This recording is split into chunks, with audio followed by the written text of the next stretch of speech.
In today's presentation, I'm going to introduce private equity and venture capital, focusing on definitions, main characteristics, as well as on the elements that constitute the so called private equity investment circle.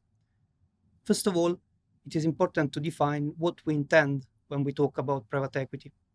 We can more easily define the concept by pointing out some differences between equity and debt. While the former provides medium to long term financing, the latter is characterized by a variable time horizon. Then, equity is more flexible and does not have a fixed scheduled payback, while debt has a fixed reimbursement schedule, no matter how the company performs, and the payment of regular interest is mandatory. Moreover, a private equity investor is subject to the risk of the company and will only profit if the company grows. Finally, equity players provide financial and non financial sources, supporting firms with their skills, competencies, and expertise, while for debt players, consulting activities are only related to the financing.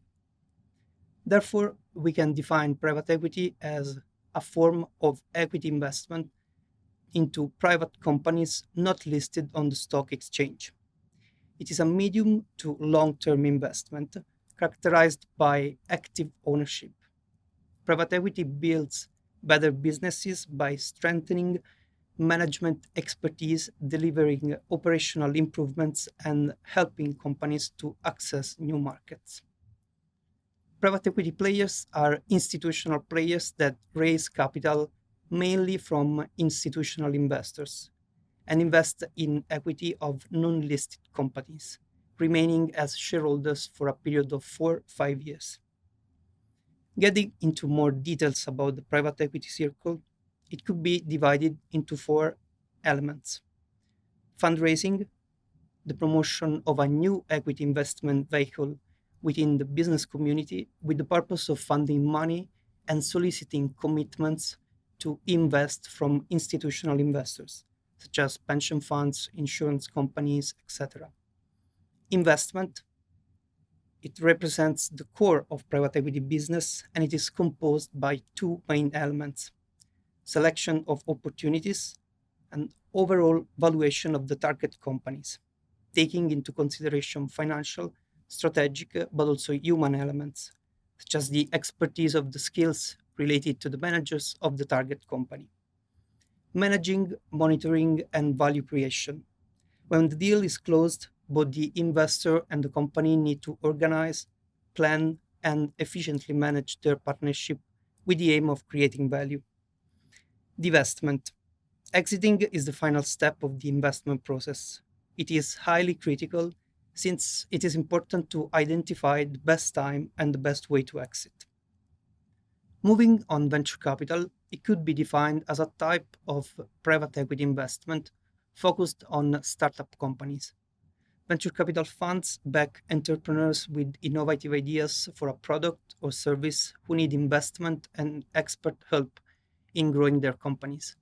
Venture capital could be divided into early stage and expansion investments.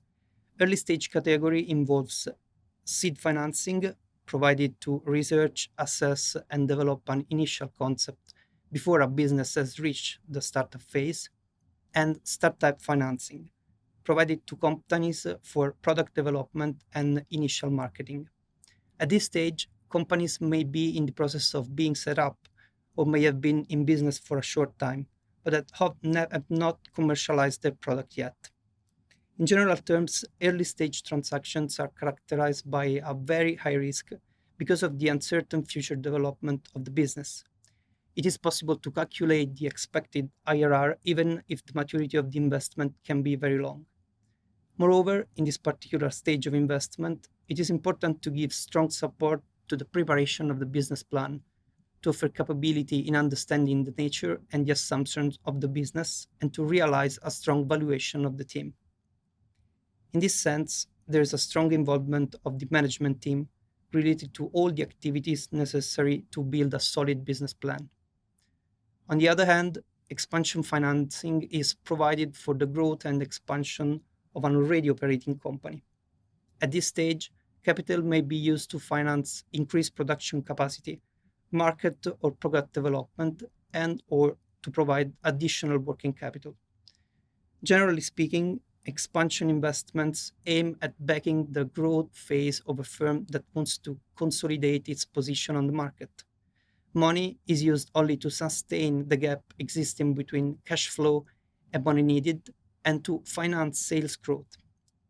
In expansion transaction, risk is moderate and linked to the business because the development trend of the company is well known.